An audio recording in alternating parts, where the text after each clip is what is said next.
우리는 미국에 살기 때문에 너무 편안하게 예배를 잘 드리고 있습니다. 그러나 우리가 알아야 할 것은 우리가 살고 있는 이 시대에 기독교에 대한 박해가 전례 없이 점점 급증하고 있다는 사실입니다.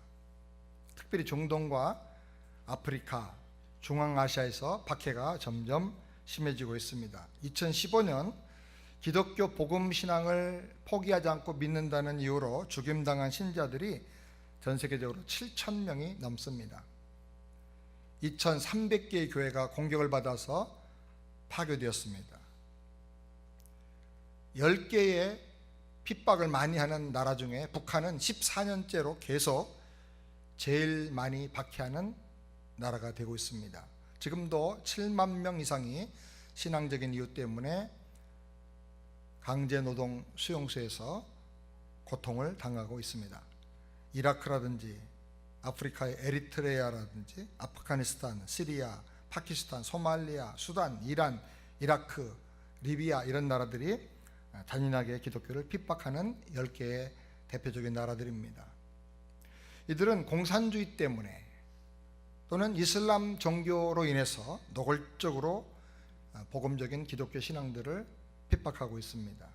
그리고 이런 핍박이 노골화되지 않는 일반적인 서구 사회의 많은 나라들은 진화론 사상으로 인해서 또 동성애 주장으로 인해서 반기독교적인 무신론 사상으로 인해서 교회와 신자들과 기독교들을 박해하고 비난하고 있습니다. 점점 기독교에 대한 핍박이 늘어나는데 놀라운 것은 지금 우리가 살고 있는 이 시대에 역사상 가장 많은 성경이 인쇄되고 배포되고 사람들에게 요구되고 있다는 것입니다. 2014년 3천만 권 이상의 성경이 배포되었습니다.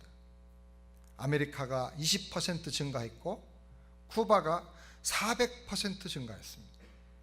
중앙아프리카는 35% 증가했고 유럽과 중동 지역에도 성경 배포량이 계속 늘어나고 있습니다. 특별히 시리아 같은 나라는 내전으로 심각한 상황에 있고 이슬람 핍박이 굉장히 극심한데도 불구하고 3배 이상, 5배 이상 성경이 배포되고 있다고 합니다. 인도는 22%가 증가됐고 중국은 10%가 증가되었습니다. 가장 핍박이 급증하고 있는 이 시대에 가장 성경이 많은 사람들에게 읽혀지고 배포되고 있다는 것이죠. 이런 보고서들을 우리가 비교 종합 분석을 해보면 기독교 신앙은 고난과 핍박을 당할 때 더 강해지고 더 부흥하고 성장한다는 것입니다. 여러분 아멘입니까? 우리가 신앙생활을 바로 하려고 하고 하나님 뜻대로 살아보려고 하면 분명히 방해도 있고 고난도 있고 핍박도 있을 수가 있습니다. 그런데 그 고난은 우리를 절망하고 멸망하게 하는 고난이 아니라 오히려 우리를 더 강하게 만들고 우리 신앙을 더 순수하게 만든다는 것입니다.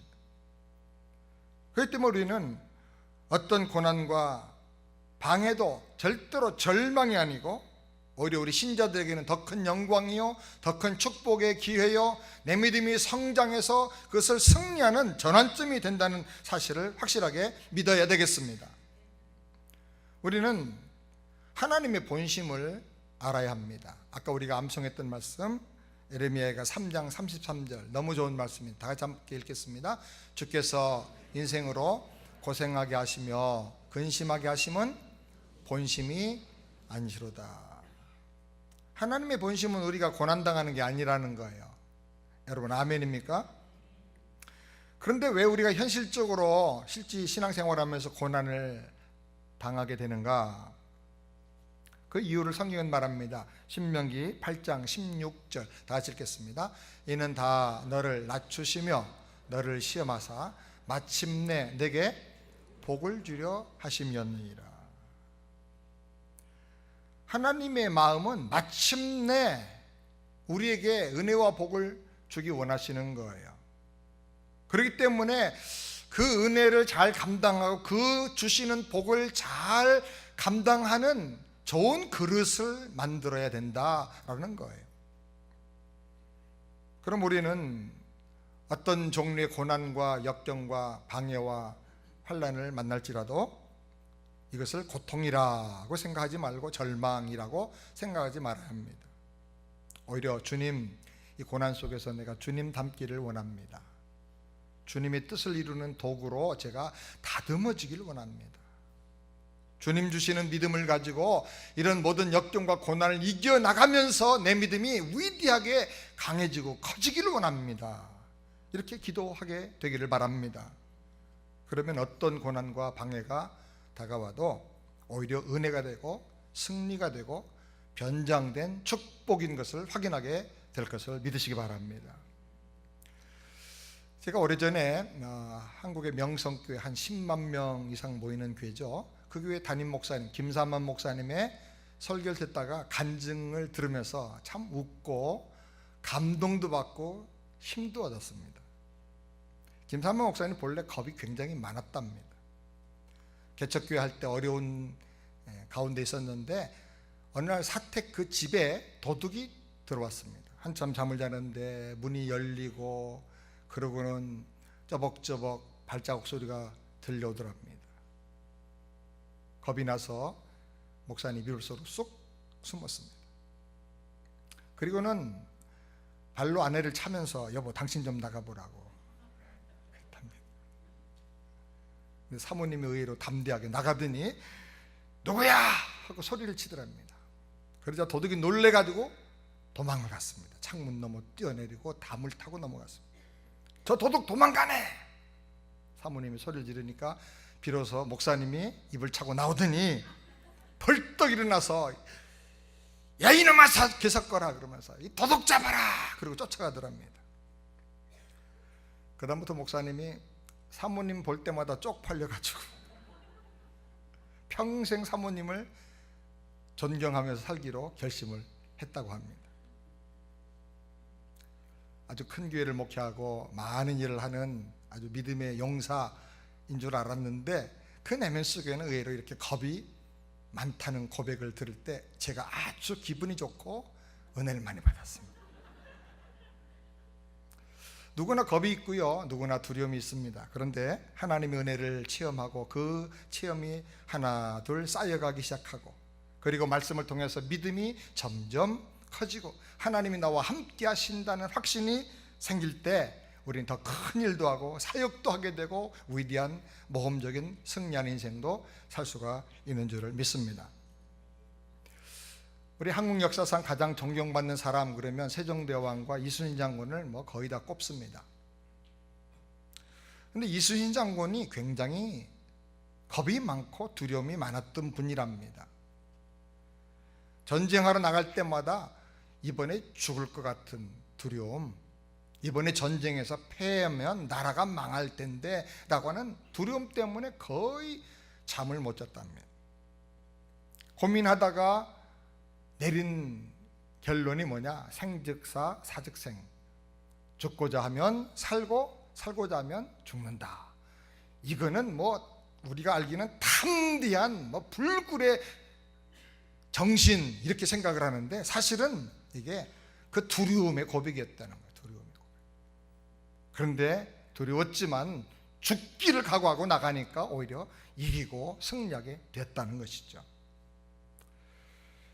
오늘 본문에 보면 느헤미야가 하나님의 구원 계획을 깨닫습니다.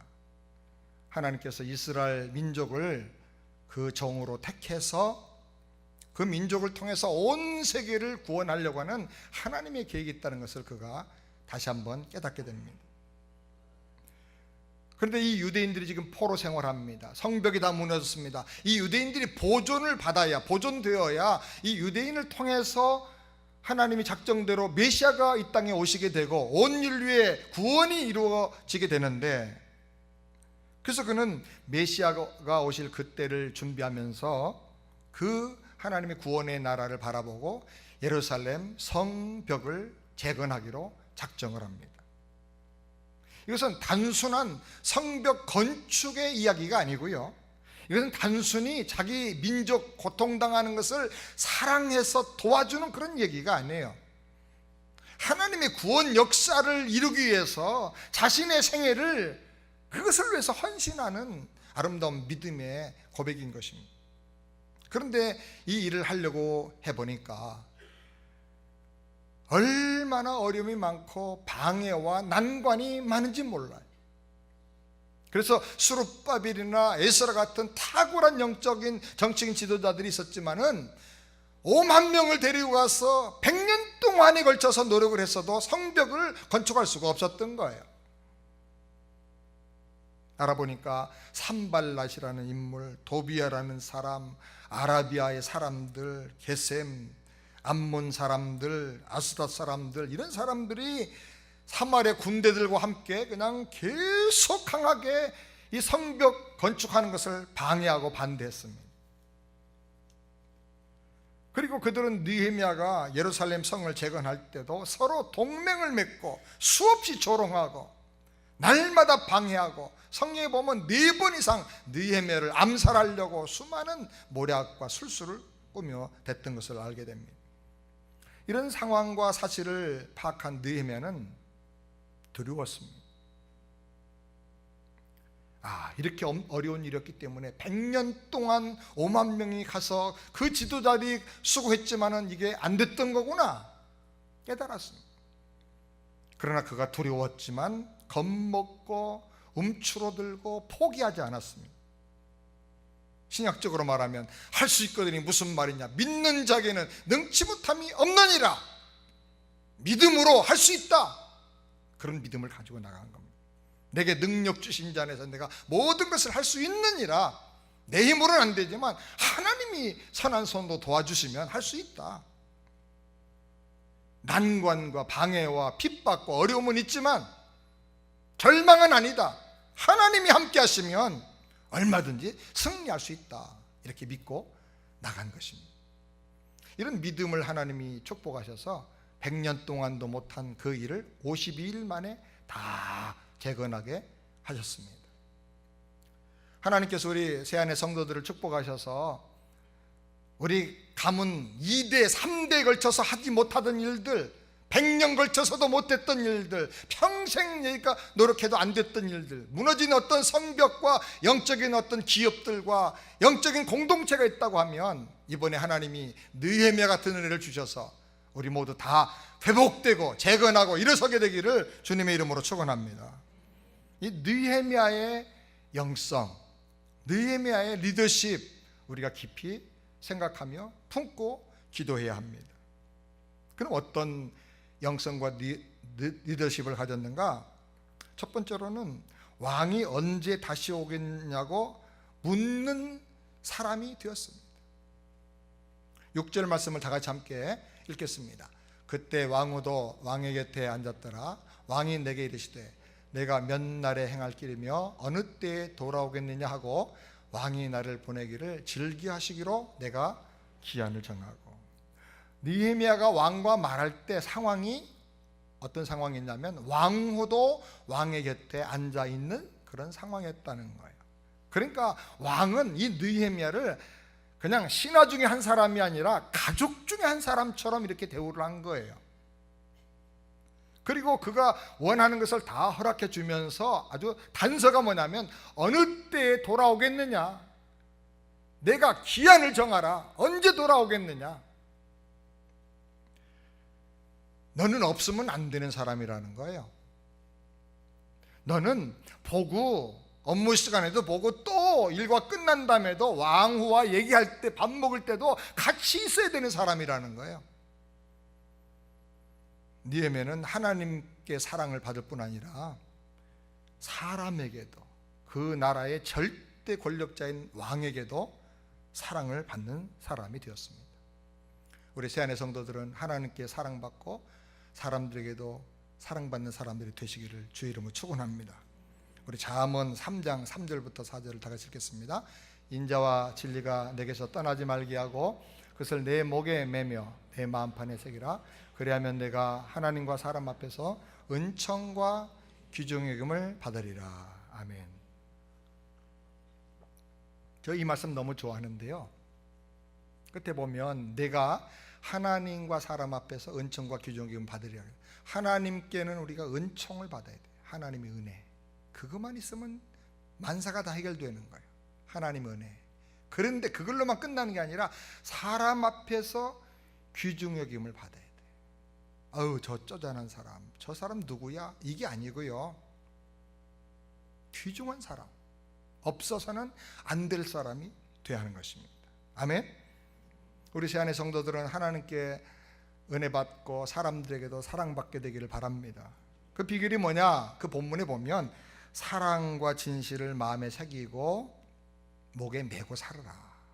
너의 트레이드 마크가 사랑과 진실이 되게 하라는 거예요. 신자는요, 하나님 은혜도 받지만 기도응답도 받지만 사람을 얻는 인권이 있어야 돼. 인권. 느헤미야는 왕의 끝없는 지원을 받았어요. 옛날에 제가 교회 가서 예수 믿으니까 권사님들이 권자를 막 강조하더라고요. 영권 받아야 되고 인권이 있어야 되고 물권이 있어야 된다고. 영권은 하나님이 나와 함께 주시는 영적 권세, 성령이 임하시면 너희가 권능을 받고 그 권세. 그리고 인권은 하나님이 사람들을 붙여주시는 거예요. 안 될 일도 되게 하는 사람들을 붙여주시는 거예요. 물권은 물질을 마음껏 맡겨서 하나님 나라로 한번 써보게 해주시는 거예요. 여러분 한번 따라서 영권을 주옵소서, 인권도 주시옵소서, 물권도 주시옵소서. 아멘. 안 한 분들이 계시죠? 안 한 분들은 아마 안 될 것 같아. 여러분에게 이런 은혜가 있기를 바랍니다. 그럼 그 비결이 뭘까? 1장 11절 말씀 다 같이 함께 읽겠습니다. 주여 구하오니 귀를 기울이사 종의 기도와 주의 이름을 경외하기를 기뻐하는 종들의 기도를 들으시고. 비결은 기도예요. 기도하면 성령이 임하시고 권능이 생겨. 권능은 아무도 말 수 없는 능력인데 헬라 뜻은 두나미스란 말에서 다이나마이트라는 영어가 나온 거예요. 폭발적인, 아무도 막을 수 없는 그 권세 있는 능력. 기도할 때 주셔요. 종의 기도를 들어달라 그래요. 내 기도도 하나님 앞에 필요해요. 내가 기도해야 됩니다. 기도하되 주님의 종으로 살기를 원하면서 하나님 뜻을 이루는 도구로 살기를 헌신하면서 기도해야 돼요. 목적이 확실해야 돼요. 뿐만 아니라 주를 경외하는 종들의 기도를 들어달라 그랬어요. 느헤미야 혼자 기도한 게 아니라 수많은 종들이, 수많은 하나님의 사람들이 합심해서 느헤미야를 위해서 기도해 준 거예요. 사랑하는 여러분, 그렇기 때문에 우리 교회에서 서로 중보기도 해주는 건 너무너무 중요합니다. 저는 박윤선 박사님 말씀하기를 사람이 사람에게 줄 수 있는 최고의 선물은 기도다 그래요. 기도. 여러분, 제가 기도해 줄게요 라는 말보다 더 좋은 말이 없는 거예요.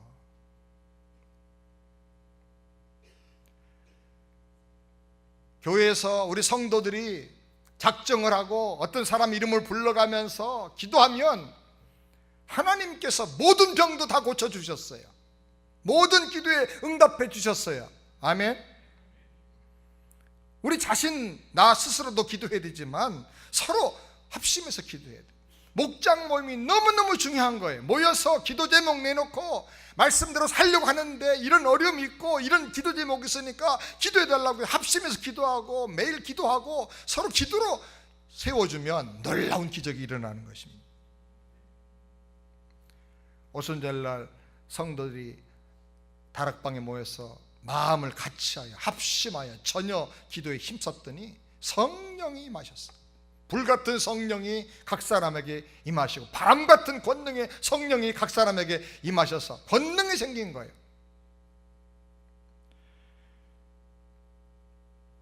옛날에 찰스 볼턴이라고 하는 유명한 설교자가 런던에서 목회를 했는데 얼마나 설교가 파워가 있고 좋았는지 별명이 설교의 황태자예요.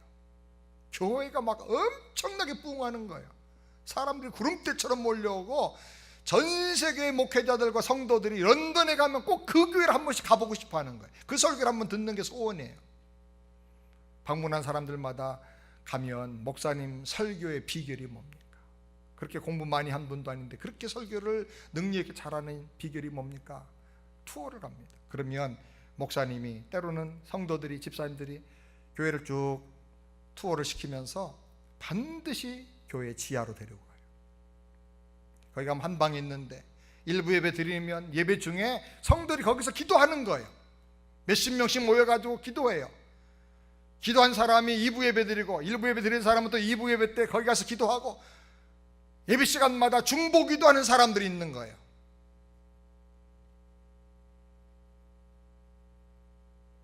찰스 스폴전 목사님이, 제가 설교 잘하게 된 이유는 바로 여기 있습니다. 여기가 우리 교회의 엔진이고 기관입니다. 여기서 폭발이 일어나기 때문에 저는 그냥 입만 벌리면 하나님이 말씀을 주십니다. 저는 제가 목회하는 힘이 우리 장로님들, 권사님들, 집사님들의 중보기도에 달려있다고 생각합니다. 여러분들 기도할 때 제가 부족하기 때문에 부탁드린 것은요, 우리 교회 목회자들 다 영권 주시고 말씀 주세요 이렇게 기도하지 마시고요, 부목사님들 그렇게 기도할지라도 송목사는 따로 빼놓고, 특별히 담임 목사 송목사는 쪼잘하니까 은혜를 주시지 않으면 안 됩니다 이러고 기도를 좀 해주세요. 제가 저를 압니다. 여러분들 기도가 없으면 말씀 전할 수도 없고 사역할 수도 없어요. 여러분, 어떤 사업을 한다든지 어떤 중요한 일을 할 때, 어떤 성벽을 다시 재건하는 그런 엄청난 일을 하려고 할 때 먼저 중요한 것은 기도부터 쫙 깔아놓으세요. 중보 기도하는 사람들을 만드세요. 중보 기도 팀을 만드세요. 합심해서 기도하면 놀라운 역사가 일어나는 것입니다. 어느 선교사님 편지를 보냈는데, 목사님 정말 원하는 것은 매달 보내주는 선교비가 아니고 선교비 보내면서 기도하는 성도들의 기도가 필요합니다. 얼마나 낙심되고 얼마나 힘들고 얼마나 주저앉고 싶을 때가 많은지 몰라요. 하나님 말씀은 감동이 없으면 전할 수가 없는데 이 감동이 안 생기는 거예요. 그런데 기도하는 사람들이 있기 때문에 하나님께서 긍휼을 베풀어 주시고 신령한 은혜의 문을 열어 주시는 거예요. 그 다음에 두 번째로 구체적으로 구해서 미래를 대비하는 사람이었습니다. 7절 말씀을 다 같이 함께 읽겠습니다. 내가 또 왕에게 아뢰되 왕이 만일을 즐겨하시거든 강서편 총독들에게 내리시는 조서를 내게 주사 저희로 나를 용납하여 유다까지 통과하게 하시고. 느헤미야는 구체적으로 간구합니다. 우리 그리스도인들, 특별히 저를 중시해서 우리 한국의 크리스찬들은 약점이 좀 있는 것 같은데, 그게 뭐냐고 하면 큰 것은 잘 믿고 구원은 거창해요. 그런데 작은 것, 디테일한 부분에는 믿음이 쓰여지질 못하는 거예요. 예를 들면 은혜 받고 나서 이제부터 내가 온 세상을 사랑하겠습니다, 그런 말은 잘해요. 그런 결심합니다. 그런데 눈앞에 있는 그 한 사람은 사랑하지 않는 거예요. 주님이 교회를 위해서 제가 몸 바치고 헌신하겠습니다, 그런데 교회에 찾아온 한 영혼을 돌보는 일은 우습게 생각하는 거예요. 그래서 구원은 거창한데 한 번도 우리 삶이 구체적으로 변화가 안 되는 거예요. 총론은 확실한데 강론이 없어요. 디테일이 없어요. 신앙은 좋아요. 예배를 잘 드려요. 그런데 삶이 없어요. 느헤미야는 예루살렘 성을 재건할 때 어떤 방해가 있는지, 무엇을 꼭 준비해야 될지, 어떻게 그 모든 시련과 방해를 이겨나갈지를 구체적으로 생각하면서 구체적인 장소, 시간, 사람 관계해가지고 왕에게 구한 것입니다. 왕의 통행 허가서를 제게 주옵소서. 거대한 제국이기 때문에 지나갈 때마다 여러 나라의 영토들 지나가야 되는데 이 황제가 명을 내려서 통행 허가서를 줘야 된다는 거예요.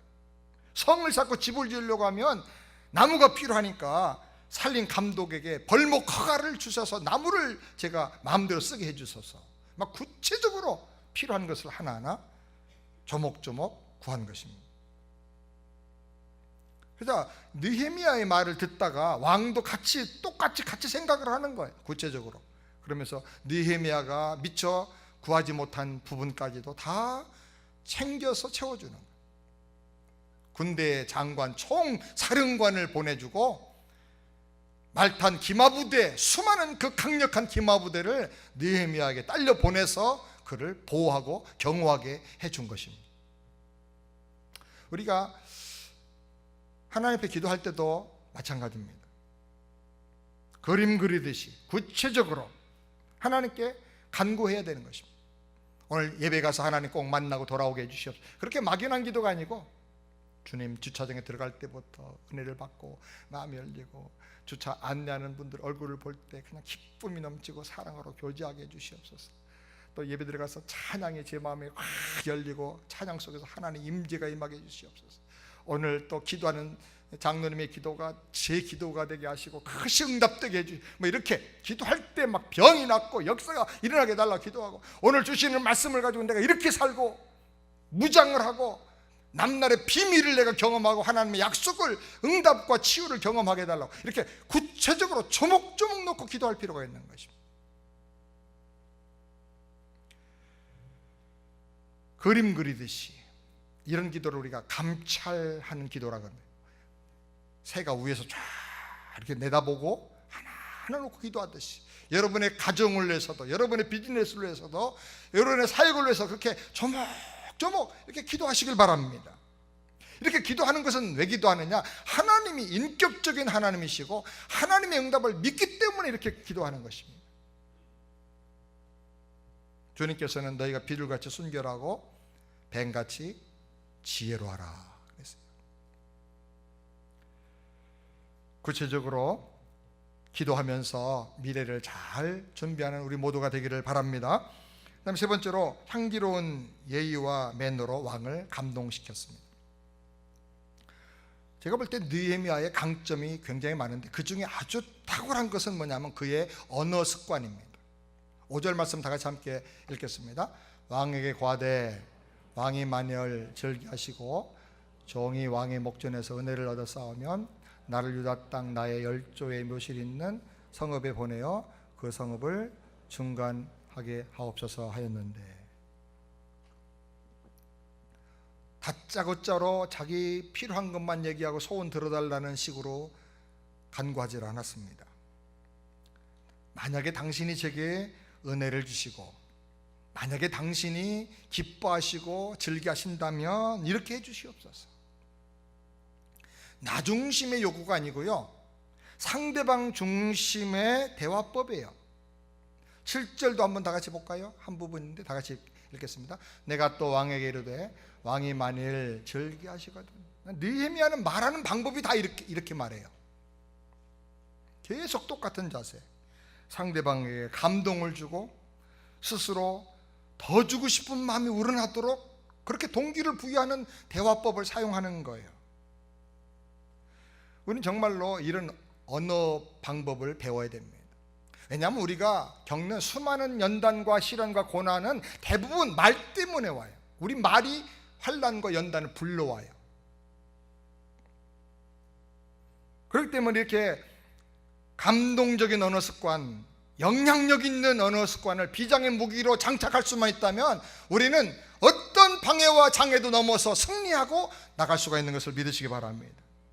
여러분, 우리는 너나 없이 함부로 생각 없이 말을 많이 해서 될 일도 망가뜨려버리고 그냥 나를 돕겠다고 가장 가까이 있는 사람들에게 상처 주고 찢어내는 경우들이 얼마나 많은지 몰라. 이건 말 한마디 때문에.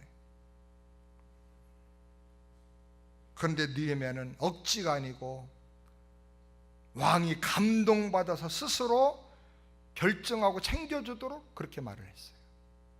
상대를 무한 존중하는 대화법, 감동을 불러일으키는 대화법이에요. 그러니까 왕이 보고 싶고 또 보고 싶은 거예요. 밥 먹는 자리, 음료수 마시는 자리도 불러드리는 거예요. 왜? 기분 좋으니까. 그 사람하고 있으면 마음이 막 격려가 되니까. 여러분, 속 뒤집어 엎는 사람하고는 절대 밥 같이 먹으면 안 되거든요. 그 밥 먹으면 취하거든, 딱 얹혀가지고.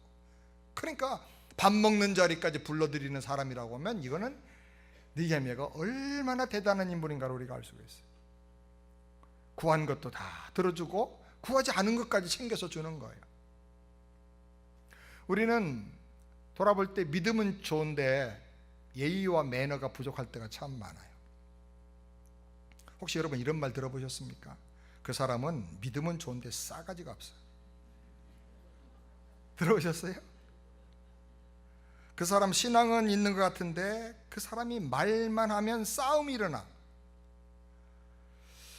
그 사람은 참 사람 기분 나쁘게 만들고 사람 열받게 만드는 독특한 은사가 있어. 혹시 그런 말 대상은 내가 안 되고 있는가 한번 돌아볼 필요가 있어요. 같은 말을 하는데도 사람을 낙심하게 만들고 분쟁이 일어나게 만들고.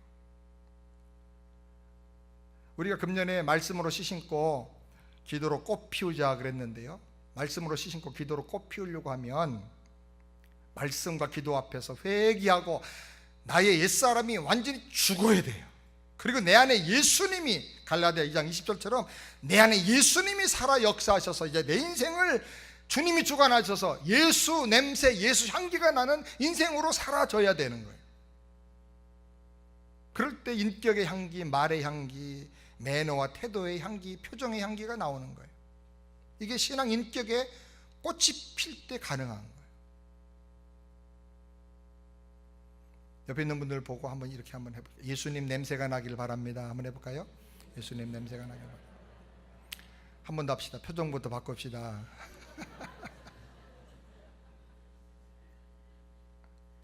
말의 복, 언어의 능력이 정말 우리에게 필요해요.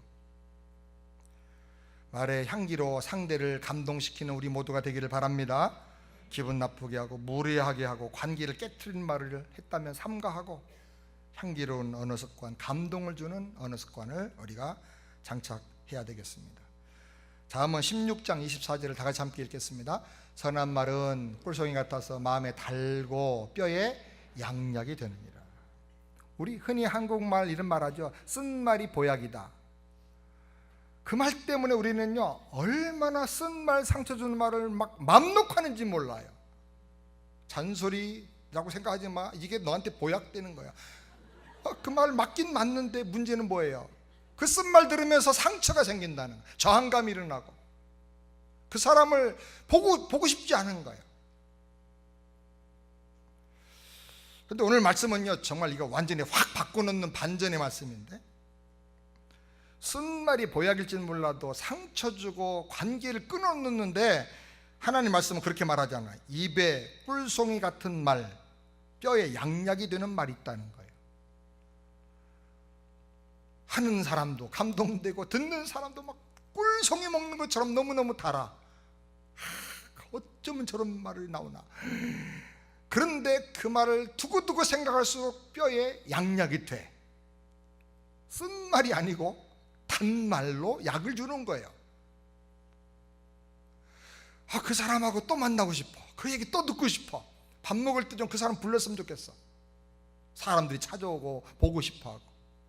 하나님께서 솔로몬에게 지혜를 주시니까 솔로몬과 얘기하고 싶어가지고 막 전 세계에서 모여드는데 이디오피아의 시바 여왕이 수많은 은금 패물을 가지고 와서 솔로몬에게 그 얘기를 듣는 거예요.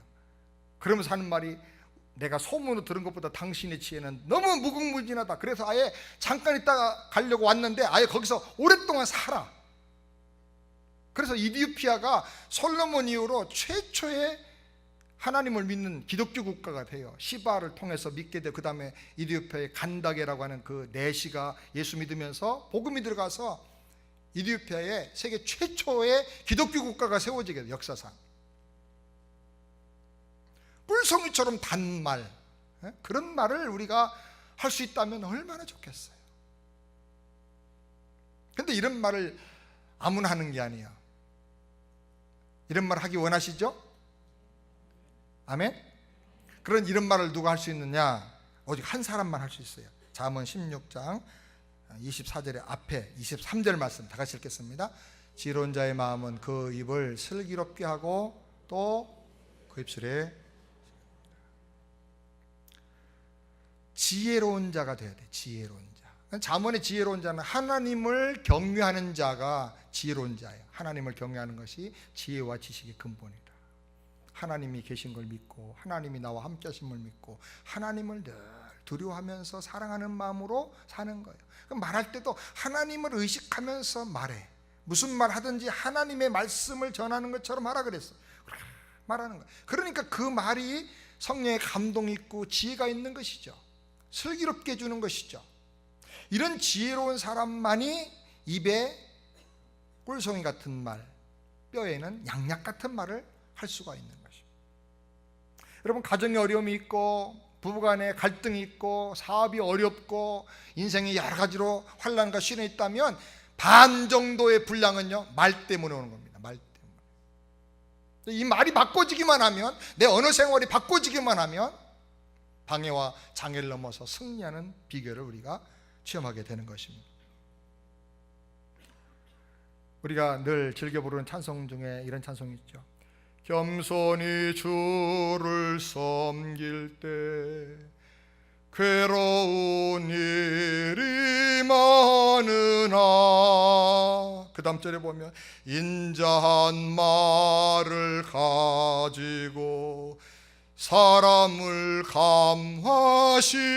감화시키고 갈 길을 잃은 무리를 잘 인도하게 하소서. 장래의 영광 비추사 소망이 되게 하시고. 아멘. 어려운 일이 있어요, 신앙생활할 때. 그러나 그때 우리가 더욱 인자한 말을 가지고 사람들의 감동을 주면서 우리 가족을 격려하고 우리 자녀들을 축복하고 우리 성도들끼리 영적으로 믿음으로 세워줘야 될 줄을 믿습니다. 이런 은혜가 우리에게 있기를 바랍니다. 마지막 네 번째로 하나님의 선한 손길의 도움을 인정하며 감사했습니다. 8절부터 9절 말씀을 다 같이 함께 읽겠습니다. 내 하나님의 선한 손이 나를 도우심으로 왕이 허락하고 군대 장관과 마병을 보내어 나와 함께 하게 하시기로. 느헤미야는 그 특징이 감동 주는 사람이에요. 감동의 사람이에요. 자기도 감동을 잘 받아. 자기 민족이, 하나님 백성들이 고난당한다는 소식을 들을 때 막 울어요. 그리고 며칠 동안을 금식하면서 기도하는 거예요. 감동이에요, 감동. 그리고 왕과 대화하면 왕이 또 감동을 받아요. 근데 왕만 감동시키는 게 아니라 하나님께도 감동을 드리는 거예요. 하나님의 선한 손이 자기를 도왔다고, 하나님을 인정하고 그 은혜를 감사하는 거예요. 시편 50편 23절 말씀을 다 같이 읽겠습니다. 감사로 제사를 드린 자가 나를 영화롭게 하나니 그 행위를 옳게 하는 자에게 내가 하나님의 구원을 보이리라. 감사하는 사람이 하나님께 감동을 드린 사람이야. 하나님께서 영광을 받으신다 이거야. 기뻐하시고 그 사람에게 하나님의 특별한 구원을 보여주시겠다 그랬습니다. 하나님은 그 선한 손길 주신 은혜를 인정하고 감사하고 드러내고 높이는 그런 사람을 더 사랑하시고 축복하십니다. 그가 구하지 않은 것까지 더해 주세요. 그래서 왕에게 구하지 않았는데도 불구하고 왕이 마음이 감동되어 가지고 군대 장관을 보내줘요. 총사령관을 느헤미야에게 딸려 보내주는 거예요. 그리고 수많은 기마병들을 보내주는 거예요. 이 사람은 나와 같은 사람이니까 이 사람을 경호해라. 그럼 뭐 모든 문제가 다 해결되는 겁니다. 감사하는 사람을 하나님이 특별히 인도하시고 보호해 주시는 것입니다. 시편 69편 30절부터 다 같이 함께 읽겠습니다. 내가 노래로 하나님의 이름을 찬송하며 감사함으로 하나님을 광대하시다리니 이것이 곧 뿔과 굽이 있는 황소를 드림보다 여호와를 더욱 기쁘시게 함이 될 것이라. 하나님이 가장 기뻐하는 것은 감사하는 거예요. 감사. 감사는 하나님을 높이는 거예요. 하나님이 주신 은혜와 하신 일을 인정하고 높이는 거예요. 여러분 생활 속에서도 항상 감사가 끊어지지 않길 바랍니다. 감사합니다. 모든 일을 감사해요. 특별히 고난과 방해와 핍박과 어려움을 당할 때일수록 감사해야 돼요. 왜냐하면 마귀는 이런 고난과 시련을 통해서 우리 마음을 우울하게 만들고 낙심하게 만들고 절망하게 만들어. 절망하면 이미 중심이 무너지는 거예요, 신앙생활에. 그런데 감사하면 역전성이 일어나는 거예요. 아멘입니까? 하늘의 문이 열리고 내 마음도 열리고 모든 환경이 변화가 되는 것입니다. 하나님의 선한 손이 함께하는 사람, 영권을 가진 사람이라고 말합니다. 하나님의 선한 손이 여러분과 함께 하시기를 주의 이름으로 축원합니다. 잠언 16장 9절 마지막으로 함께 읽겠습니다. 사람이 마음으로 자기의 길을 계획할지라도 그 걸음을 인도하신 이는 여호와시니라. 계획은 사람이 세워야 돼요. 하나님 우리 안에 소원을 두고 행하시기 때문에 가만히 앉아가지고 하나님 알아서 해주세요 그렇게 하면 안 돼요. 계획을 세워야 돼요. 사업할 때도 하나님 영광을 위해서 이거 이렇게 하게 해주세요. 사역할 때도 이렇게 하게 해주세요. 목장을 인도해도 하나님 금년은 몇 명이지만 내년에 몇 명 부흥하게 해주세요 하고 계획을 세워야 돼요. 계획을. 사람이 계획을 세워야 되는데 문제는 계획만 세워서는 안 돼요. 그 걸음을 인도하고 성취하는 분은 여호와 하나님이신 걸 믿어야 됩니다. 아멘입니까? 그렇기 때문에 하나님께 감사하고 하나님을 인정하고 하나님께 기도하면서 이걸 다 맡겨야 돼요. 이 일을 성취하시는 여호와, 계획을 이루시는 하나님께서 저와 여러분의 생애에 역사하시기를 바랍니다. 사랑하는 여러분, 고난이 혹시 있을지라도 낙심하지 말고 오히려 그때 사랑과 진실로 가슴을 채우고 우리의 목에 타이틀이 되게끔 그렇게 하시고 사십시다. 응답을 확신한다면 구체적으로 하나님 앞에 기도하고 맡기고 사십시다. 어려울수록 향기로운 말, 감동 주는 말로 사람을 감화시키면서 살아야 되겠습니다. 주님께 감사하며 주님을 인정하고 높이며 하늘의 능력을 받아서 승리하는 우리 모두가 되기를 주님 이름으로 축원합니다.